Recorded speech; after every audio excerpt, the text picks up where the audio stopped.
slideshow. Is that visible for everybody? Yep. Okay, thank you so much. So first of all, thank you everyone for being here. And I did want to just kind of add a note as to how this came about. I started working with veteran students since about 2006 when I first started teaching. And it just became something really close to my heart to kind of help that population of students through some of the more challenging things, let alone online classes, which was also the same year I started teaching online. And I noticed that there were some differences in the way they were learning. And I have never seen a topic like this, very specific to veterans in the online space. And I thought, it's time. I've been wanting to put this together. So I turned to my colleague as well, Tina Humphrey, who's our Veterans Affairs Coordinator. And she also gave me a lot of insightful assistance for this project and things I hadn't thought about. So I guess just to kick off, I'm the Dean of Allied Health and Public Safety, soon to return to faculty. And for Tina, go ahead and introduce yourself. Good afternoon, everybody. I'm Tina Humphrey. I'm the Veterans Affairs Coordinator. Also, I am the school certifying official with the VA, and we do now have a Veterans Resource Center. I'm also a veteran Army. Thank you, Tina. So we're going to be kind of going back and forth here and speaking a little bit about each of the slides. And first of all, just to offer some objectives for all of you, this is really about building awareness around military affiliated students in online learning platforms. So remember, that does not just include somebody who is a veteran, it's somebody who's also active and also their dependents. So sometimes a child will be using, child of the person that was a veteran will be using a GI Bill, for example. So we also want to consider everybody when we're looking at this model.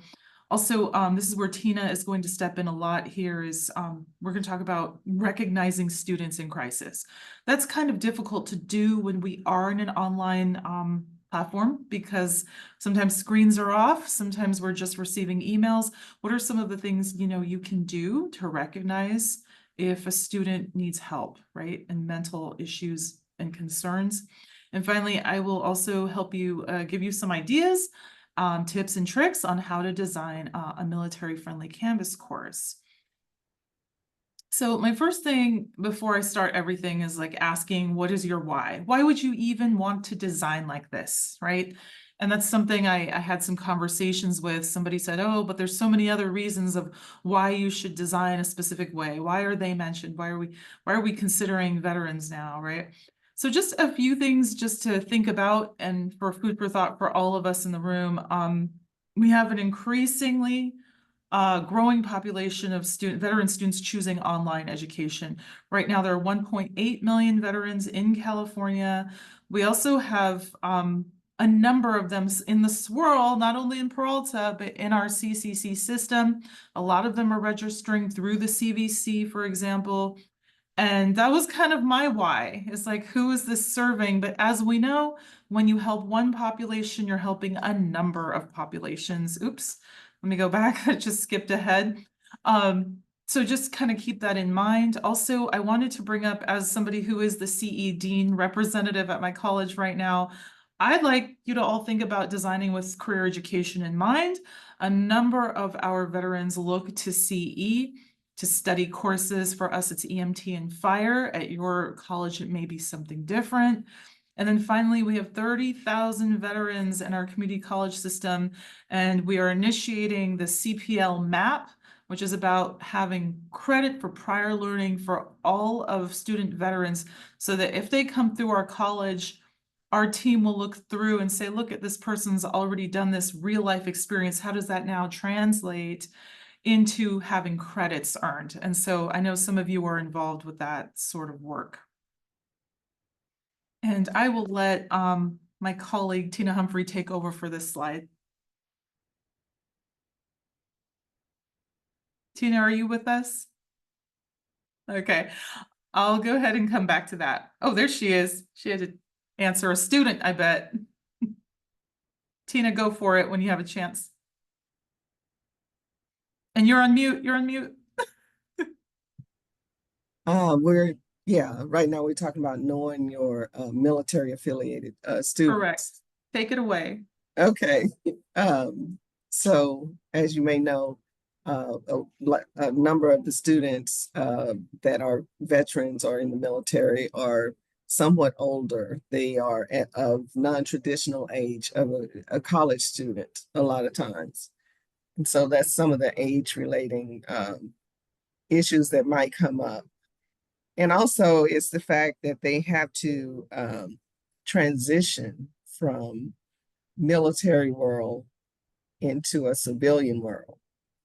And this can prove very difficult because military has everything is direct and they understand it to be direct.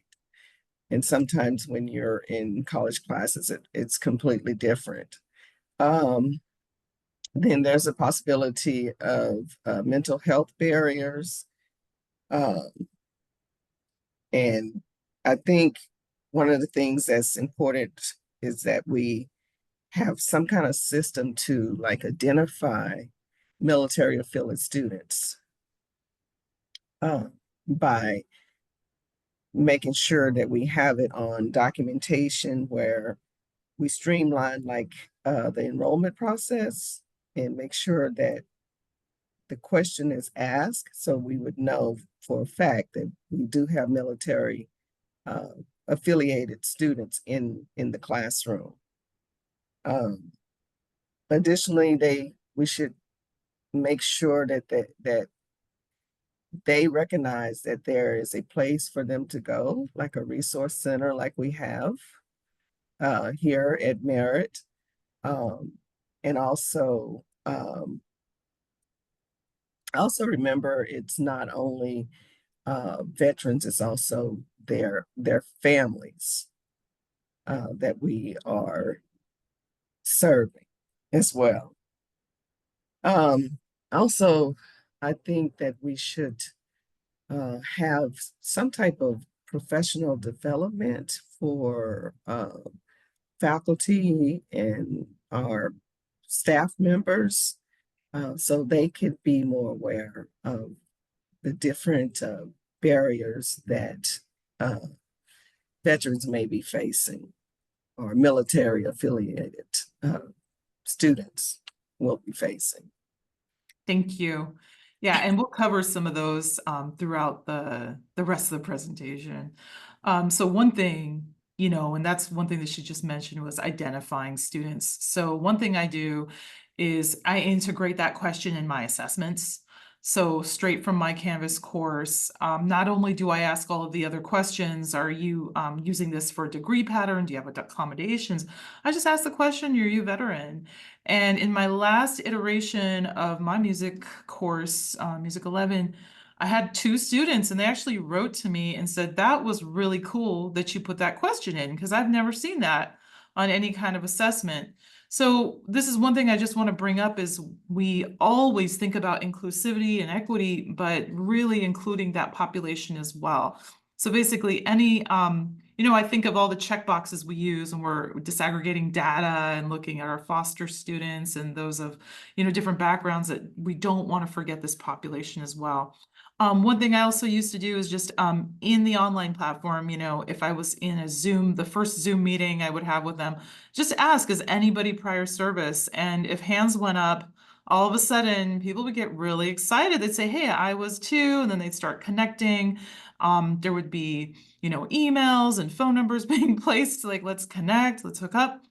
And also a survey question is really good to do if you have the synchronous class, just to ask, icebreaker kind of things, share a story, something like that. It's up to the person, obviously, it's very personalized, but at the end of the day, it's asking the question because it shows that they matter. And singling out that community can be a really positive way to re-examine your assessments. I'm also gonna let my colleague here, Tina, go ahead and take over because I want you to help us understand, even though we're going to be online, what are some of the things we can recognize even online for mental health concerns, please?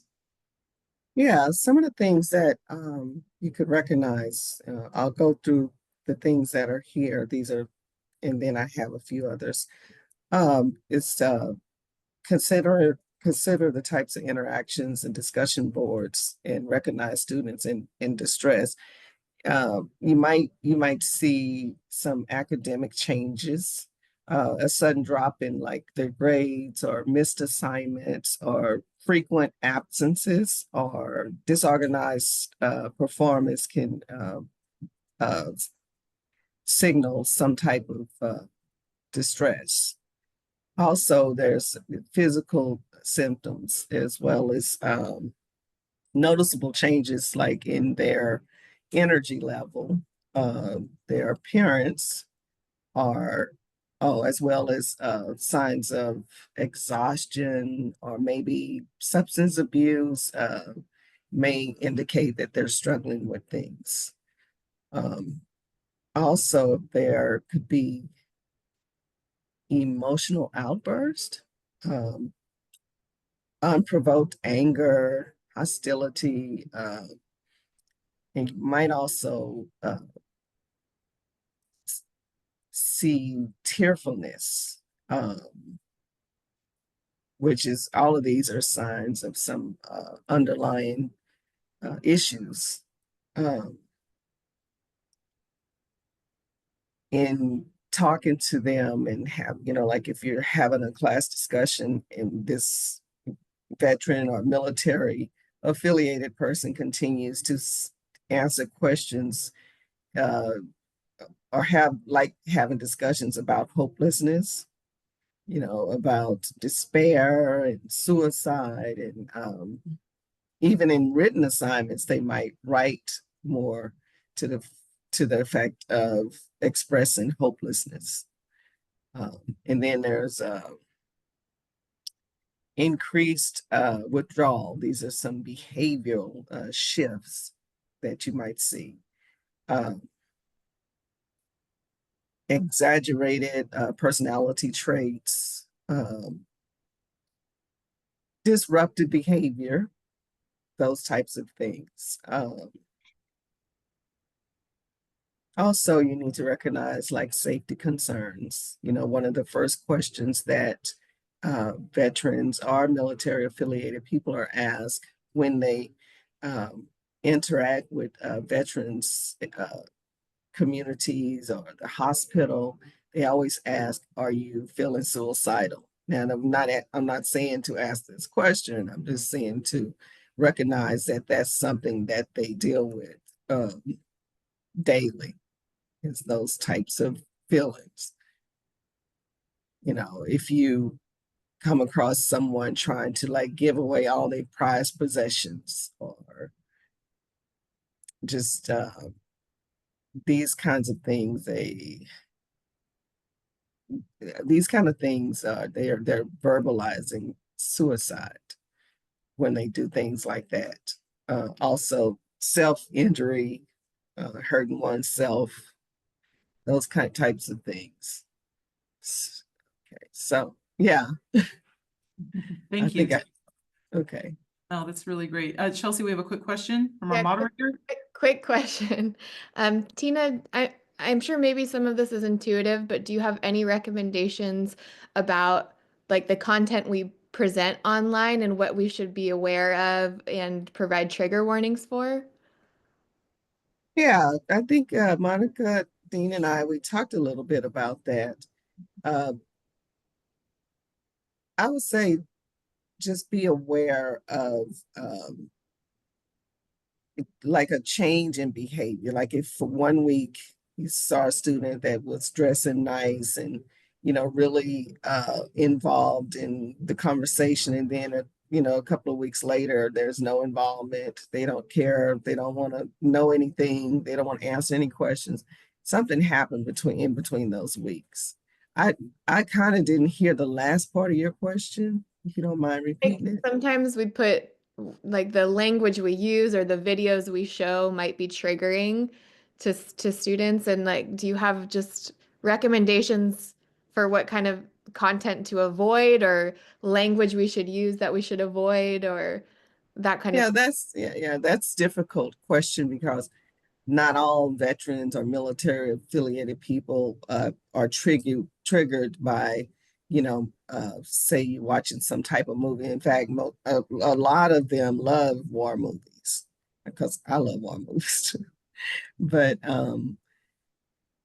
I would just say like loud noises that can irritate somebody that's a veteran, real loud noises. And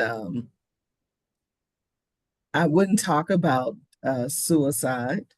That's a subject I wouldn't talk about, but if I saw that somebody seemed like they were in that, having showing that kind of behavior, I'd have a one-on-one conversation with them.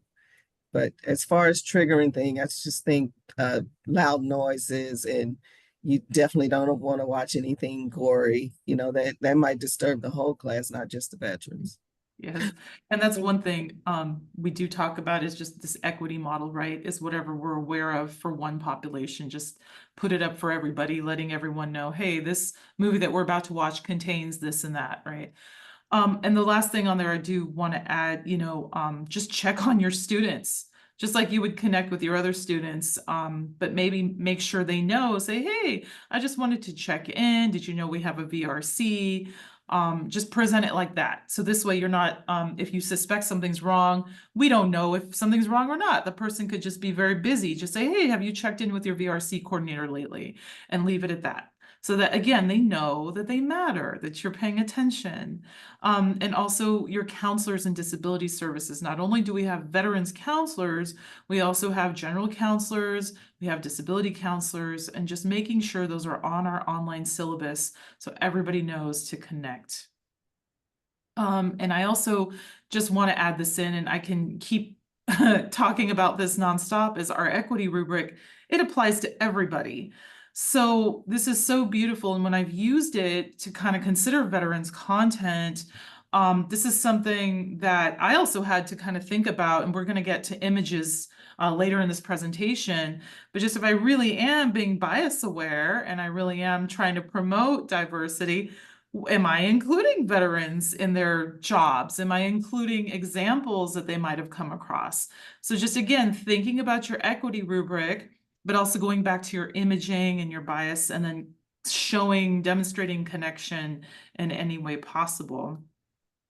And then also just creating a welcoming Canvas experience. So one thing that Tina and I discussed is like having an idea of like, I'm home or I belong.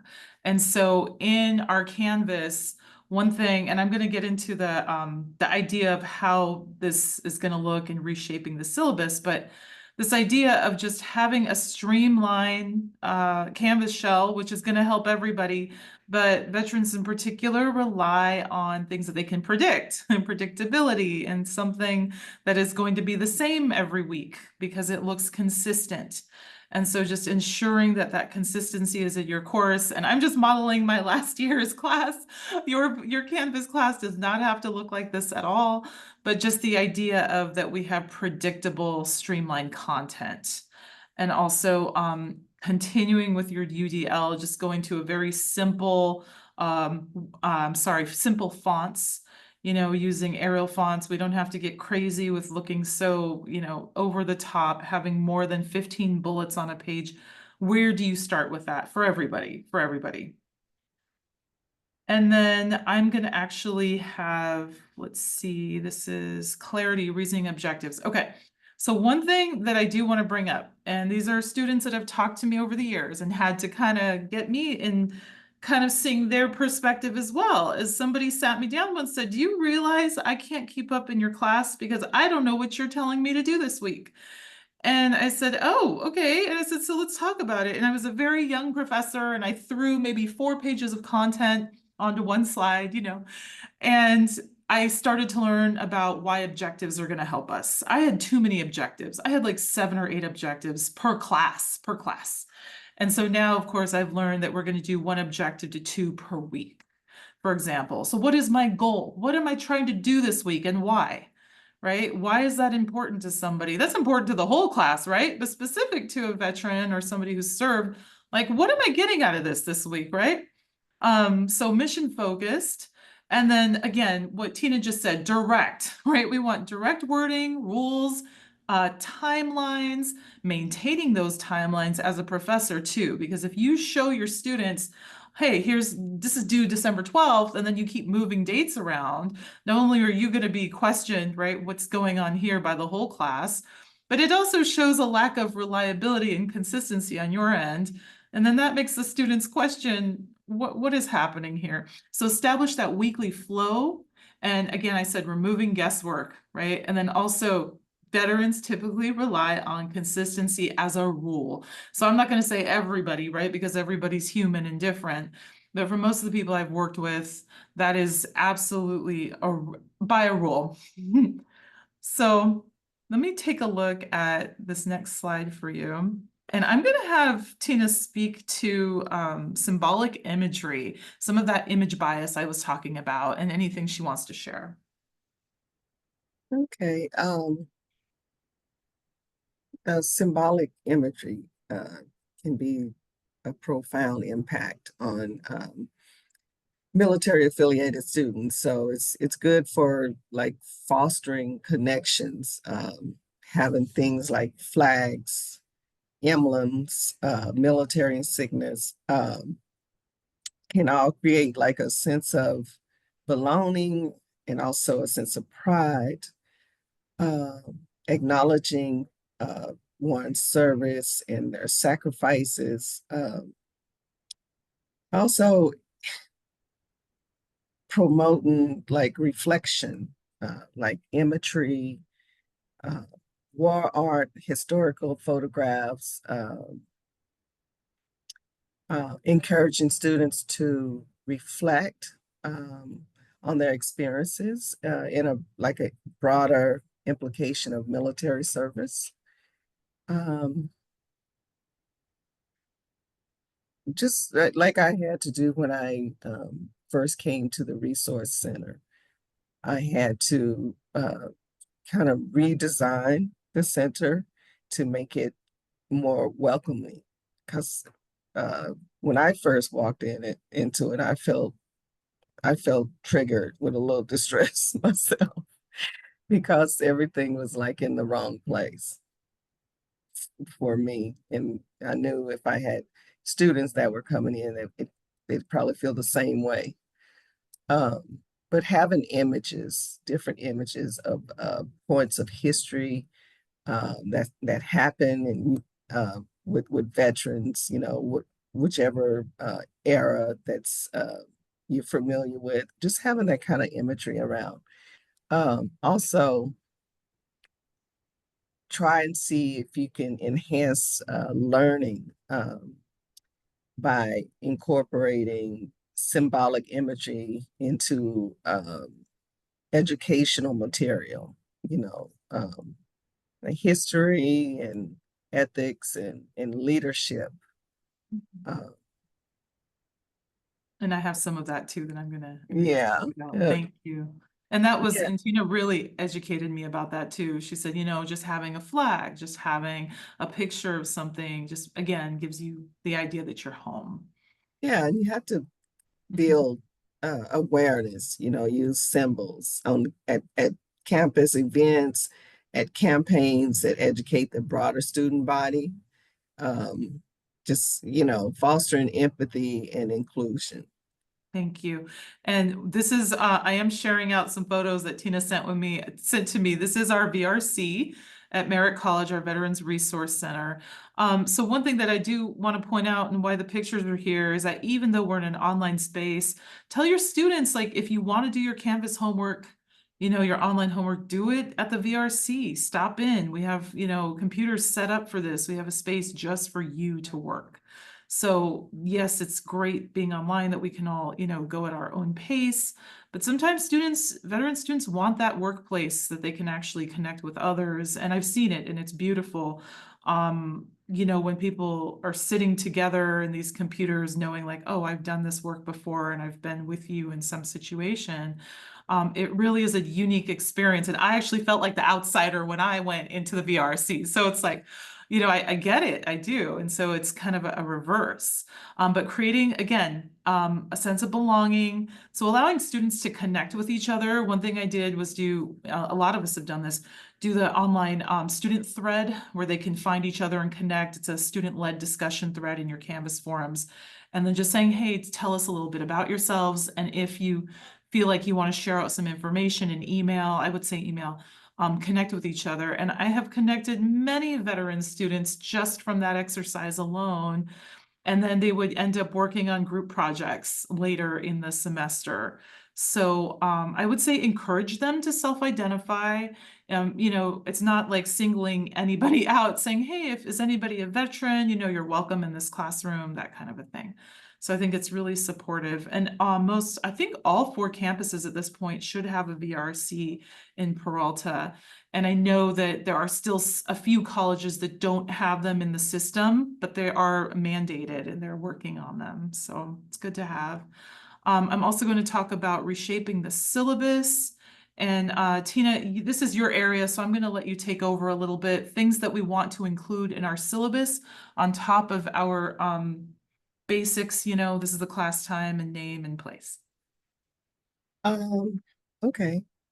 I would include a military-friendly statement, just add a note in the syllabus, acknowledging the unique circumstances of military-affiliated students. For example, like mentioning flexibility for deployments, drill requirements, or medical appointments.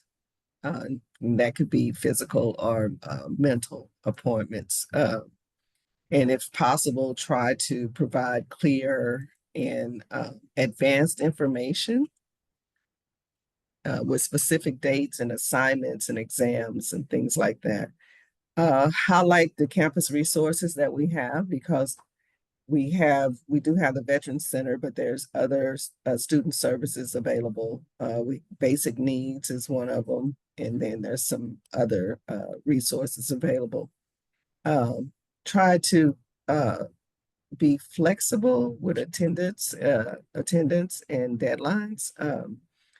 Recognizing military affiliate students face challenges, you know, family or deployments. Yeah, and just try to see if you can have some flexible attendance policies. Tailor the content. Right. Incorporate reading, discussions, and projects that actually resonate with military experiences.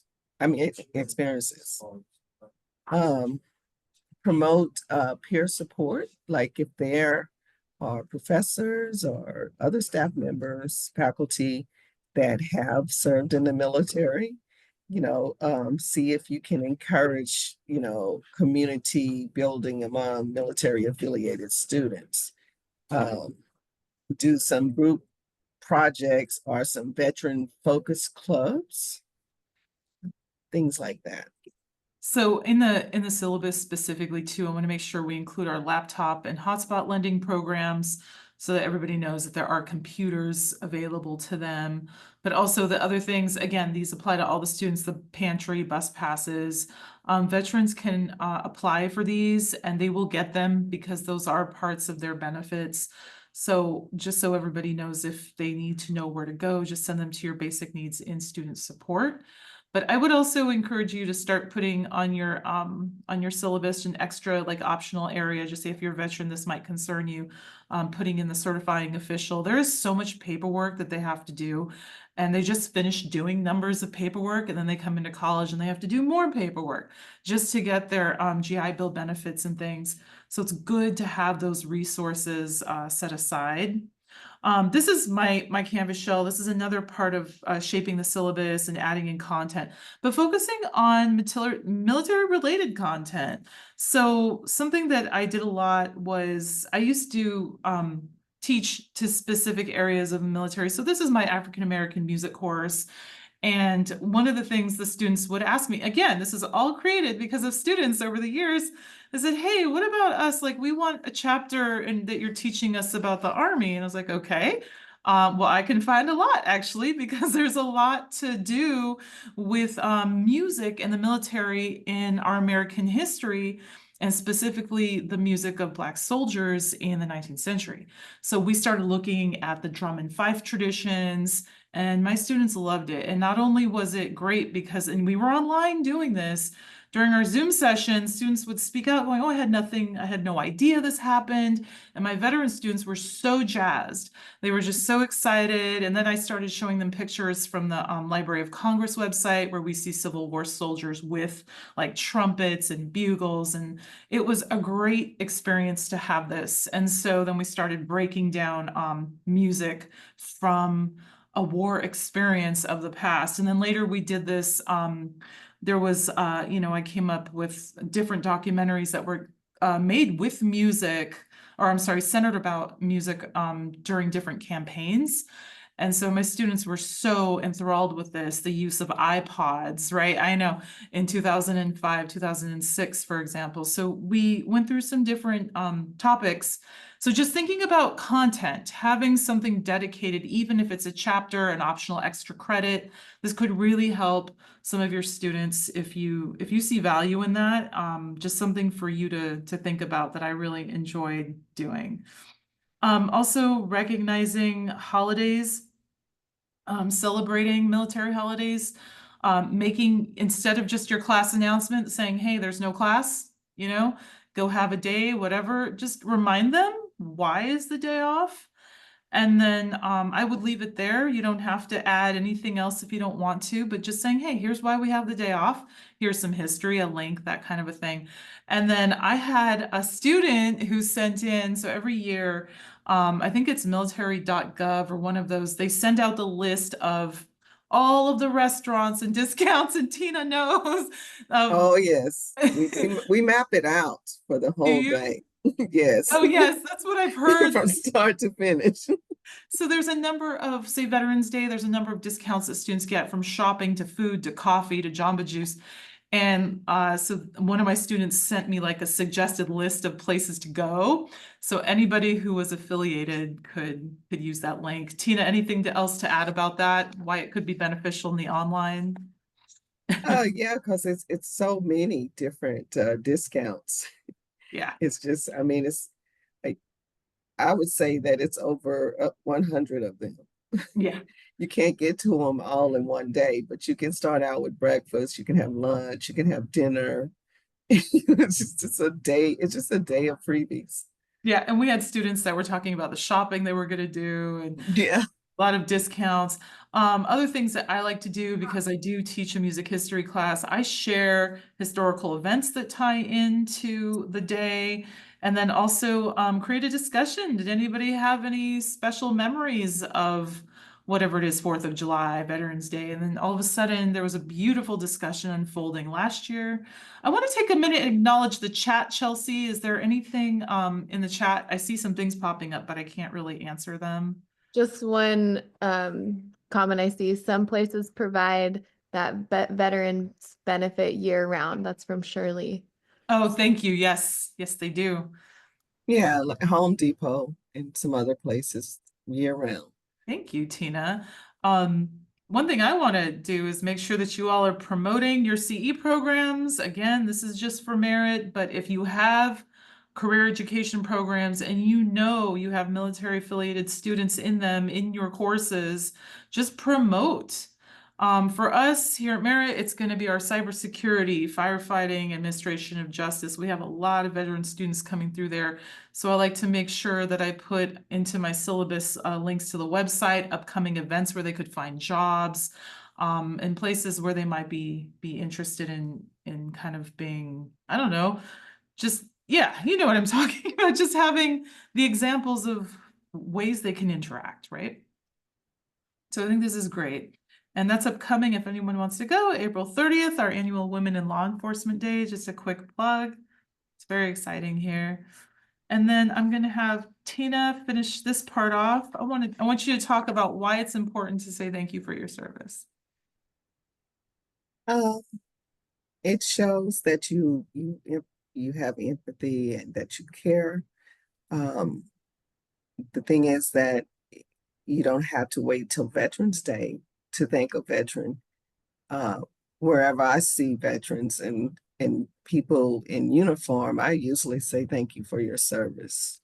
Um, and it's not frowned upon at all. They like it. We love it. Might not seem like we do, but we do. We're not going to smile at you and do all that stuff, but we really like it. Some things that you can do is veterans appreciation events. They have it like a luncheon, for veterans, and definitely recognize Veterans Day. And some activities that you could do on Veterans Day is, I've seen where they get the faculty and staff members to sign cards to the veteran students and give veteran students cards. I've seen where they took like a big uh, piece of paper and just had signatures and thank yous on it. Um,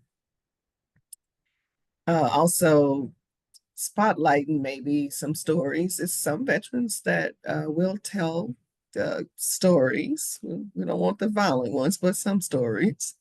So kind of spotlighting that and creating a platform where military affiliated students can share their experiences, you know, such as like at campus events and podcast. And uh, this can like highlight their leadership skills. Um, Love that. And something yeah, we can do in the online spaces is that's a discussion board. That is an announcement thread where we can ask the students ahead of time, would you mind sharing something, or even in a video format, so that that's another way for them to kind of feeling like they matter and the story matters too. So I yeah. love that. And beyond verbal like acknowledgement, ensure that resources like academic flexibility is available, counseling, career services, uh, provide, tangible support. Thank you. So one of the things that came up for me, because we've been doing so much of this credit for prior learning, is that there are key pieces here. Not only do faculty have to be educated onto this, but also our staff. It's really important that faculty understands and the staff understands where and why this matters. So not only is it about online instruction, right? Just being involved, making sure that we know how to create these types of courses. It's also about knowing for the staff, like, why are we doing this? Why do we care? And I think to give credit to our staff and student support services, they do understand the needs and basic needs centers, and they do work with veterans a lot. But I have seen some faculty who may not want to particular design like this, or they might say like, oh, this goes against my principles or whatnot. So then with that group, if somebody pushes back, just say you're going to design your class the same way you would for everybody, right? Which is to have resources and to have links and to consider the greater good, right? For why we are doing this.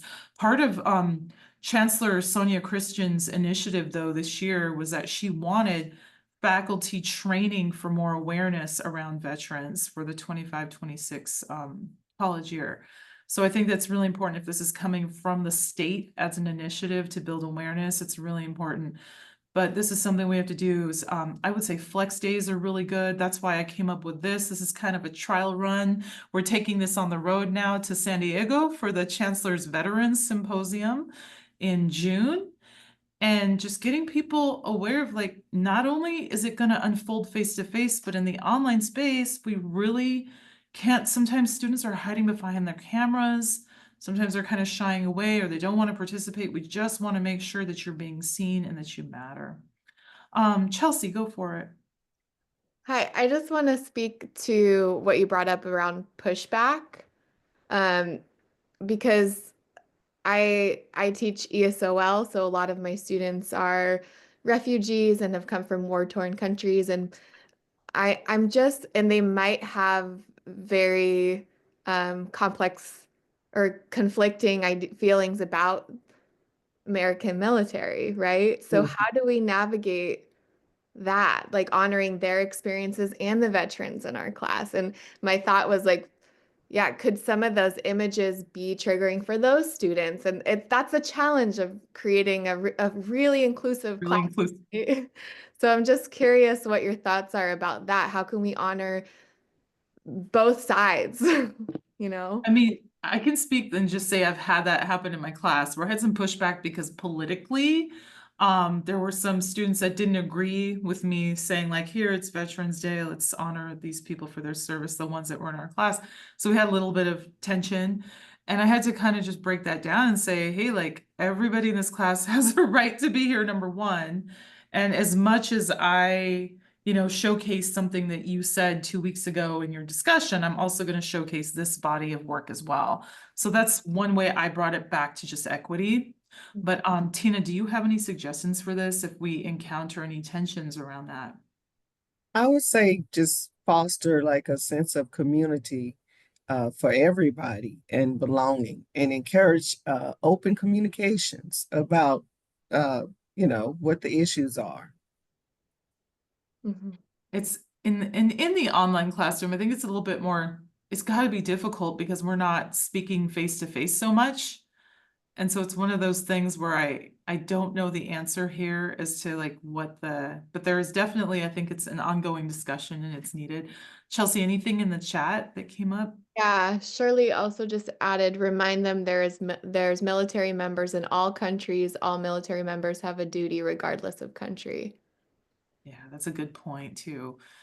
I don't have, like Chelsea, I don't have a solid answer. That's the only way I got around it though, as far as it's not getting around anything, it's more just breaking down that stigma for some of the folks. And faculty that I have worked with had just a very politically strong angle that they didn't want to have that inclusive, supportive language, and the students actually felt it. And then they came to me when I was a distance education coordinator saying, hey, this professor doesn't want me in their class.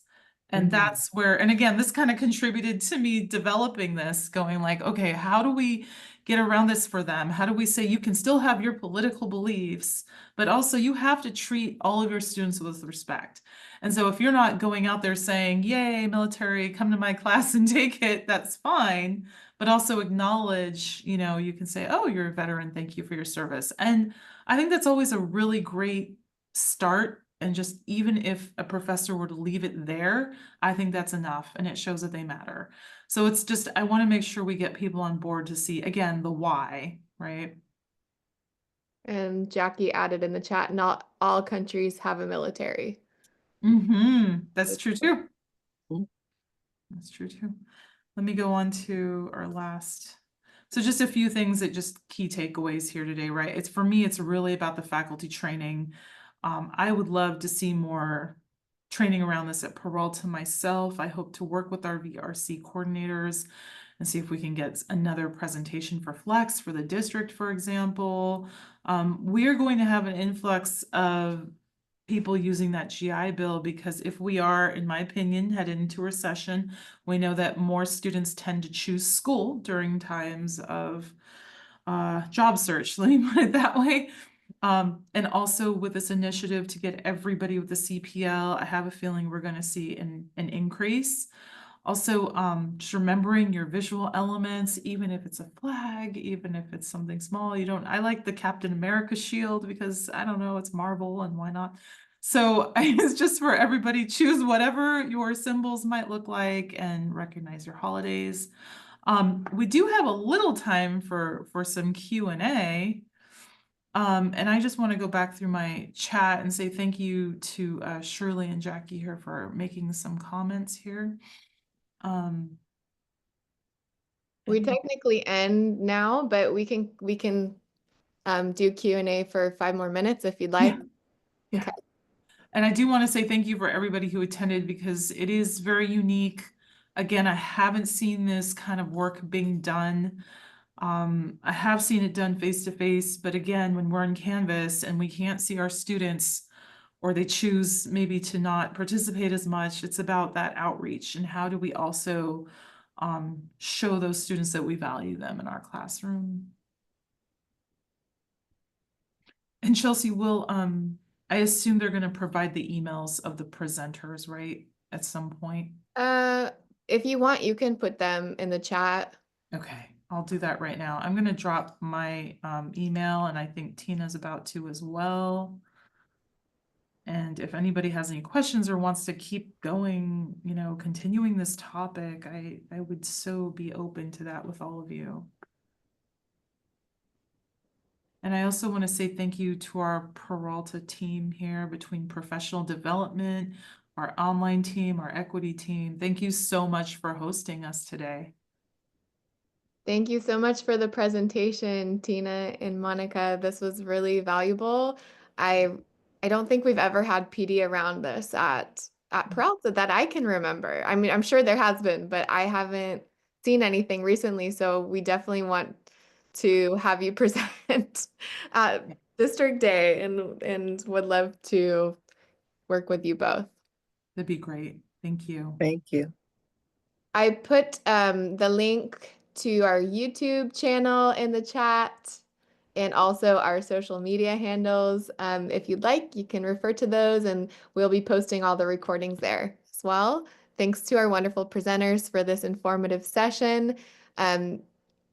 Yeah, anything else you want to add before we stop? I was going to say, and Shirley, thank you for your service. Thank you for coming today. All right, everybody. And then do we just go